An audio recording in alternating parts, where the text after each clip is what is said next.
নিয়ে নিয়ে অ্যাকোমোডেট করতাম। ওই সময়ে যে গ্রেপ্তারগুলো হতো বা কী অবস্থা দেশের, এই নিউজগুলো পাঠানোর জন্য তো বিদেশেও কোনো মাধ্যম ছিল না।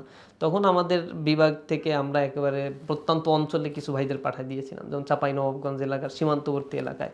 ওইখানে একটা টিম গিয়ে ওয়াইফাই ভিপিএন কানেকশন করে, ওয়াইফাই কানেকশন করে তারপরে হচ্ছে বিদেশে বা ফেসবুকে তথ্যগুলো তখনকার সময় আপলোড দিত, আপডেট পাঠাতাম আমরা। এইভাবে করে করে মানে তথ্য মানে কনভেই করার চেষ্টাগুলো আমরা করতাম।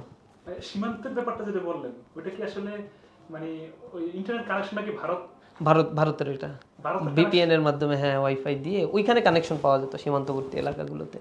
একবারে চাপাইয়ের একেবারে শেষ সীমানায়, সাতক্ষীরার একেবারে শেষ সীমানাগুলোতে যেখানে ভারতের বর্ডার, ওই বর্ডারের ওই কাছাকাছি গিয়ে ওইখান থেকে সিস্টেম করে আমরা একটা কানেকশন নিয়ে এরপরে বাইরের তথ্য পাঠাতাম। ওই সময় দেখবেন আমাদের ফেসবুকগুলোতেও আমরা আপডেট দিয়েছি। ওই টাইমে তো কেউ কোনো আপডেট দিতে পারতেছে না, কিছু লোড করতে পারছে না, 7 দিন ইন্টারনেট নাই। এই সময় আমাদের ফেসবুকে আমরা আপডেট দিতাম। আমি প্রশ্নটা কিভাবে করতে পারি কিনা, বা মানে ভারতকেও ফাঁকি দিয়েছেন, ভারতের নেট ব্যবহার করে সারা পৃথিবীতে আপনার তথ্য ছড়িয়েছেন।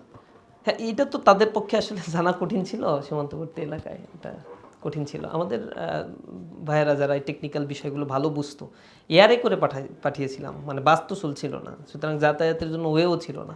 একটা টিম এয়ারে গিয়ে তারপরে ওইখানে অবস্থান করছিল। মানে স্বাভাবিকভাবেই যে যন্ত্রগুলো যেগুলো নেওয়ার কথা সব ফ্রেশ করে নিয়ে তারপরে যেতে হয়েছে, এখানে পেন ড্রাইভে ভরে নিয়ে যেতে হয়েছে, নানা ধরনের মেকানিজম করতে হয়েছে সেখানে।